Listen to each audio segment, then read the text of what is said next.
ना हम मोदी से डरेंगे ना योगी से डरेंगे।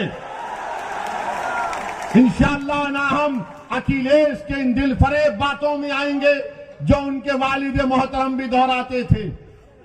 घर को पहुंच गया, अरे तुम्हारी जिंदगी की अहमियत नहीं है, तुम वोट की क्या बात कर रहे हो? तुम्हारी मौत मौत नहीं है, दूसरों की मौत मौत है। तुम्हारी जिंदगी जिंदगी नहीं है, दूसरों की जिंदगी उन तुम्हारी जिंदगी से बढ़कर है।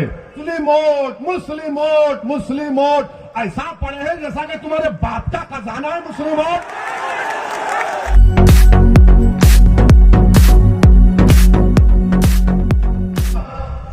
कि काशगंज के अल्ताफ को पुलिस स्टेशन में जान से मार दिया गया।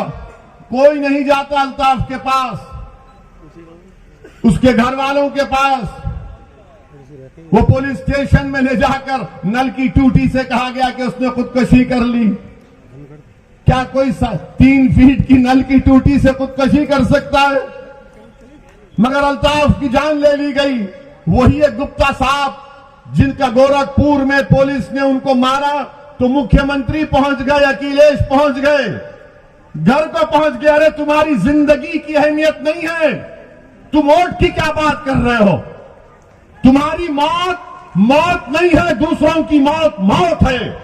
तुम्हारी जिंदगी जिंदगी नहीं है, दूसरों की जिंदगी उन तुम्हारी जिंदगी से बढ़कर है।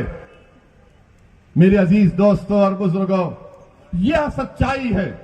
और जब हम इन तमाम हकीकत को बयान करते हैं तो सबको लगता है ये क्या बकवास अनाप शनाप बक रहा है। मैं अनाप शनाप नहीं बक रहा हूं, मैं सच्चाई को बयान कर रहा हूं। तुम हमको डरा कर वोट हासिल नहीं कर सकते। अब ना हम मोदी से डरेंगे ना योगी से डरेंगे।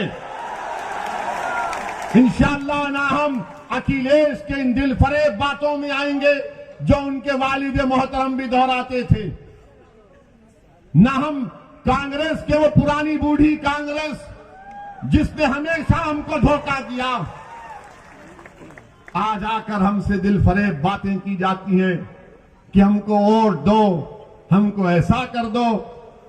2017 में अखिलेश और कांग्रेस मिले थे ना, अखिलेश और राहुल मिलकर गाना भी बन गया था, यूपी को ये 2 लड़कों का साथ पसंद है। मगर क्या निकला? क्या निकला? 2019 में सपा बीएसपी मिल गए, मिलकर लड़े। 75% मुसलमानों ने वोट दिया। सीएसडीएस का डेटा बोलता है सिर्फ 15 लोकसभा की सीट जीते। कांग्रेस पार्टी यहां पर बरेली में दौड़ो, रनिंग करो, बोले भागो, मैराथन करो। मगर राहुल गांधी यहां से भागकर केरला चले गए। क्यों भागे? क्योंकि हार गए। जब राहुल गांधी हार गए, जब अखिलेश और बीएसपी हार गई, आपने कभी सुना इनकी जबान से कि हम हारे इसलिए कि हमको हिंदू भाइयों ने वोट नहीं दिया? कभी सुना आपने? कभी सुना आपने कि समाजवादी बहुजन समाज और कांग्रेस को जो 2019 में, 2017 में, 2014 में यूपी में जो हार हुई, कभी उन्होंने कहा कि हमको यादवों ने वोट नहीं दिया? उन्होंने कहा कि हमको पासियों ने, वाल्मीकियों ने, धोबी ने वोट नहीं दिया? कि हमको ब्राह्मणों ने वोट नहीं दिया, हमको ठाकुरों ने वोट नहीं दिया, हमको हमारे बनिया कम्युनिटी के भाइयों ने वोट नहीं दिया? नहीं बोलेंगे। क्यों नहीं बोलेंगे? और जब मजलिस इलेक्शन लड़ रही है, मुस्लिम वोट मुस्लिम वोट मुस्लिम वोट, ऐसा पड़े हैं जैसा कि तुम्हारे बाप का खजाना है मुस्लिम वोट। क्या चुनाव में सिर्फ मुसलमान वोट डालता, दूसरे नहीं डालते? दूसरे नहीं डालते वोट? क्या हम ही वोट डालते?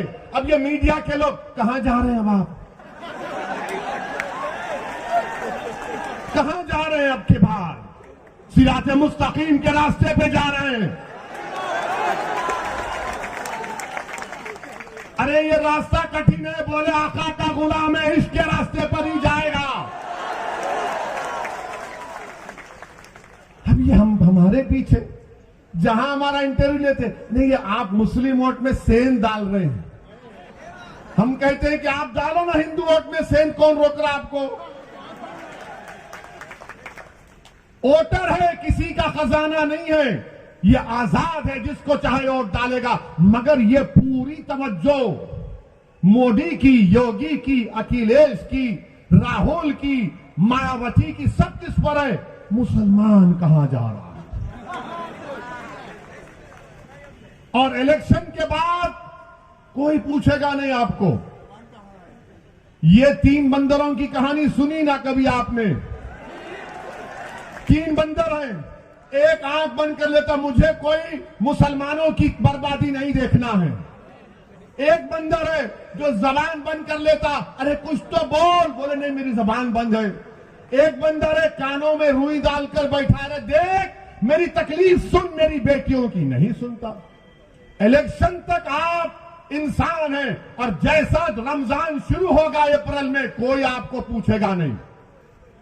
आज आपका इलेक्शन आ गया है, अरे मियाँ जी हमको भी तो देखो ना मियाँ जी, मियाँ जी कुछ खोरमा खिला दो, सुना है बड़ा अच्छे कबाब बनते हैं आपके पास। अखिलेश के लोग तो वो ही बोलते हैं, मगर जब अखिलेश सरकार में थे तो क्या वो स्लॉटर हाउसेस को परमिशन दिए थे? नहीं दिए, बंद करा दिए थे। मेरे अजीज दोस्तों और बुजुर्गों, इन बातों पर आपको गौर करना है। अच्छा, हमको देखिए, अब भड़काऊ भाषण हो रहा है भैया, छोड़ हाँ छोड़, वो टोपी वाले भैया, हम सेल्फी लेंगे आपकी। आवाज लगा रहे हैं, बिल्कुल लगा रहे हैं, आपकी आवाज लगा रहे हैं। सुनिए बाप। अब दूसरी तीसरी बात, अब इतना बोल दिए तो अब ये यहां पर कोई होगा समाजवादी का, बोलेगा देखो इतना टाइम हो गया बाबा और ये मोदी पर कुछ नहीं बोले। अरे हम क्यों बोले? तुम और बाबा तो एक ही हो ना, तुम में उनमें फर्क ही क्या है? अरे समाजवादी पार्टी के जिम्मेदारों, क्या मुलायम सिंह यादव साहब ने 2019 के लोकसभा के चुनाव से पहले, मैं पार्लियामेंट में बैठा हुआ था, मुलायम सिंह यादव साहब खड़े होकर अचानक कहे मोदी जी मैं आपको आशीर्वाद देता हूं, आप दोबारा प्रधानमंत्री बन जाइए। हम जब भी पूछे कांग्रेस के लोगों से, समाजवादी के लोगों से, देखो कौन बी टीम का काम कर रहा है, मुलायम सिंह बोलते हैं, तो बोले नहीं बड़े बुजुर्ग हैं। अरे मेरे बुजुर्ग नहीं है मुलायम सिंह, उम्र में बड़े होंगे, मेरे बुजुर्ग नहीं है, तुम्हारे हो सकते तो तुम मानो, मैं नहीं मानता इनको, मैं किसी को नहीं मानता सिवाय अल्लाह के। मेरे अजीज दोस्तों और बुजुर्गों, मुलायम सिंह बोल दिए, कोई कुछ नहीं बोलेगा। आपके घर में शादी है, मोदी जी आते हैं तो ऐसा खुश होते हैं कि जैसा वाकई में वो दूल्हा आ गया। तस्वीर है, और इनको फिक्र है ओवैसी की। अरे मुझ पर इल्जाम लगाने वालों, याद रखो मैं कोई नेक आदमी नहीं हूं, मैं खुला कह रहा हूं, मैं गुनाहगार हूं, मैं खताकार हूं, मैं सियाकार हूं, और मुझ में क्या क्या कमजोरियां हैं वो मेरा रब जानता है। मगर असदुद्दीन ओवैसी को जब मैं 3 अहादीस बार बार पढ़ता हूं अल्लाह के रसूल सल्लल्लाहु अलैहि वसल्लम की, तो मुझे एक उम्मीद नजर आती है।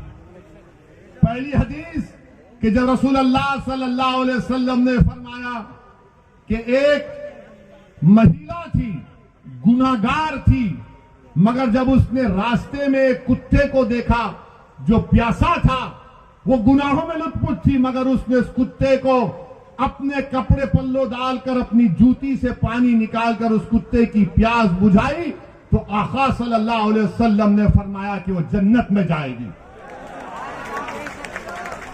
दूसरी हदीस हजरत अनस रज़ियल्लाहु ताला अन्हु रिवायत करते हैं कि एक सहाबी ने आकर पूछा, या रसूल अल्लाह सल्लल्लाहु अलैहि वसल्लम क़यामत कब आएगी? रहमतुल्लाह अलमीन कमली वाले ने पूछा, तूने उसके लिए क्या तैयारी की? तो कहा ज्यादा आमाल नहीं है, हसनात नहीं है, ज्यादा ज़कात सदकात नहीं है, मगर मैं आपसे बेइंतहा मोहब्बत करता हूं। तो आका ने फरमाया कि तू मेरे साथ होगा। असदुद्दीन अवैसी के पास कुछ नहीं है, मगर एक दावा तो कर सकता हूं कि मैं रसूलुल्लाह सल्लल्लाहु अलैहि वसल्लम को बेपनाह चाहने वाला हूं। आज दुनिया में मुझे मोहब्बत मिले या ना मिले, मगर उस दिन तो मिलेगी इंशाअल्लाह ताला। और तीसरी हदीस जो मुझे याद आती है कि अल्लाह के रसूल सल्लल्लाहु अलैहि वसल्लम ने फरमाया कि हशर का मैदान होगा, तुम मुझ पर इल्जाम लगा रहे हो ना, तो तैयार हो जाओ उस दिन के लिए। मेरा ईमान है, मेरा फेथ है, आप ना मानते ना मानो।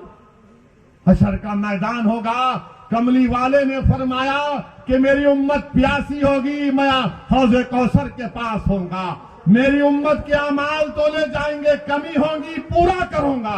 पूरे सिरात पर जिब्रील अमी अपने पर बिछाए बैठे होंगे और मैं अल्लाह से दुआ करूंगा, जैसा कि यहां के काशिक़ रसूल ने कहा कि रजा पुल से वज करते गुजरिए कि है रब्बे सल्लिम सदाए मोहम्मद। और हम तमाम को खुशखबरी दी गई कि तुम्हारे आमाल मुंह पर फेंक दिए जाएंगे, तुम मेरी शिफात से जन्नत में जाओगे। मुझे उस शिफात पर यकीन है। तुम क्या इल्जाम लगाते लगाओ, तुम मेरा जो हाल करते कर दो। अरे जब मैं इस दुनिया में आया हूं तो अल्लाह के हुक्म से आया हूं और जाऊंगा भी तो अल्लाह के हुक्म से। किसी जालिम की हरकत से अगर मेरी बका नहीं है तो यकीनन बका नहीं है, मगर उस जालिम की हरकत की वजह से नहीं, बल्कि रब्बे करीम ने हम तमाम का एक वक्त मुतयन कर दिया है, एक तमाम वक्त मुतयन कर दिया है। और हम पर इल्जाम लगाते हैं। डरो अल्लाह से। सिर्फ इतना ही कहना चाहूंगा तुमसे, तुम्हारे कोई इल्जामात की मुझे फिक्र नहीं है, मगर जिस तरह से ये बकवास कर रहे हैं, इससे अंदाजा हो रहा कि इनके पेट में दर्द नहीं, बल्कि इनको अब लग रहा है कि बाबा कुर्सी तो हमसे छीन ली जाएगी। इनको नजर लग रहा है कि अब बहुत दूर इनको गुमनामी के वादियों में इंशाअल्लाह ये चले जाएंगे। और यहां पर क्या किया योगी आदित्यनाथ की सरकार ने? बरेली में अमित शाह आए थे, गनीमत यहां पर निजाम की बात नहीं की, वरना हम राज की बात कर देते उनके सामने। क्या यहां पर आप लोगों का मुतालबा नहीं है कि एक बरेली का जो डिग्री कॉलेज है, पूरी बरेली की जनता इस बात का डिमांड और मुतालबा कर रही है कि यहां पर सुभाषगंज में एक बच्चों के लिए अलहदा डिग्री कॉलेज बनाया जाए, बच्चों के लिए एक अलहदा डिग्री कॉलेज बनाया जाए। मगर अमित शाह, योगी और मोदी को डिग्री कॉलेज की फिक्र नहीं है, इनको सिर्फ हिंदुत्व की फिक्र है। यहां पर रबर फैक्ट्री, अब चुनाव आ गया तो सब दौड़ रहे, रबर फैक्ट्री खोल दी जाएगी, सरकार ले लेगी। यहां पर एम्स को खोलने की बात मुतालबा कब से किया जा रहा है, इसका कोई जिक्र नहीं होता। यहां पर उत्तर प्रदेश में आप कितने लोग पेट्रोल डीजल की गाड़ी या मोटरसाइकिल चलाते हैं? आप लोग बहुत खुश हैं ना पेट्रोल डीजल की कीमतों से? हाँ, चेहरे बता रहे हैं। मीडिया वाले तो नहीं बोलेंगे, बेचारों की नौकरी है। पहले इनके पास एक कैमरामैन होता था, तो इनके मालिकों ने कहा कि मोदी जी ने कैमरा की कीमत बढ़ा दी, महंगाई बहुत बढ़ गई, अब तुम रिपोर्टर भी और कैमरामैन भी, दोनों 2 in 1 करो काम। देखिए मुस्कुरा रहे हमारी बात पर। मुस्कुराना तुम्हारा इकरार है, हम जानते हैं। पेट्रोल डीजल आसमानों को छू रहा है, सरसों के तेल की कीमत आसमानों को छू रही है। बाबा और मोदी की सरकार ने साबुन से लेकर बनियान तक सब कीमतें बढ़ा दी है, और उत्तर प्रदेश की जनता से कह रहे विकास के नाम पे वोट दो।